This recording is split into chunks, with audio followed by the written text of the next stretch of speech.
নমস্কাৰ ফ্ৰেণ্ডছ, মোৰ YouTube channel chef Mridul কিটচেনলৈ আপোনালোকক স্বাগতম জনাইছোঁ। মই আজি এটা একেবাৰে চিম্পল ৰেচিপি একেবাৰে হেল্ডি ৰেচিপি এটা আপোনালোকৰ মাজলৈ লৈ আহিছোঁ। ৰেচিপিটো একেবাৰে সহজ। মই আদা, নহৰু, জলকীয়া, পিঁয়াজ এনেকৈ শুকান কৰি ভাজি লৈছোঁ। একেবাৰে তেল নিদিয়াকৈ, অলপো তেল ইউজ নহয়। তাৰ লগত মই গাজৰ, বিন, আলু, স্কচ, তাৰপিছত কেপচিকাম সেইখিনি লৈ মই অকণমান শুকানকৈ ভাজি লৈছোঁ।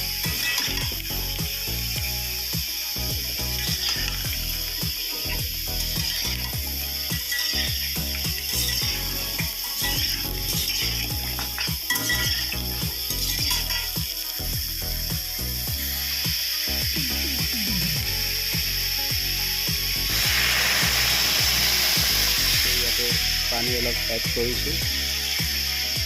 ইয়াতে তেনেকৈ অকল নিমখ, সোৱাদ অনুযায়ী নিমখ অকণমান দি দিব।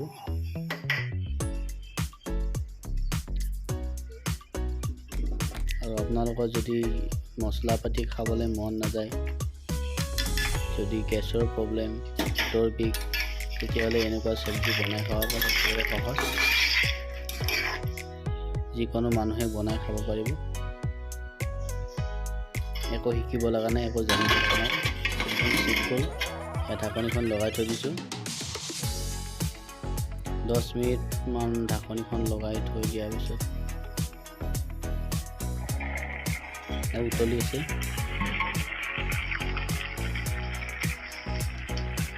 90% সিজিয়ে গৈছে চব্জিখিনি।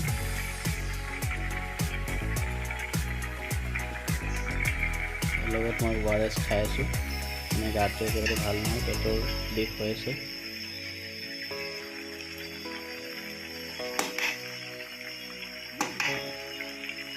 মোটামুটি সিজি গৈছে। মই মাজে সময়ে এনেকুৱা ধৰণৰ খানাবিলাক খাওঁ।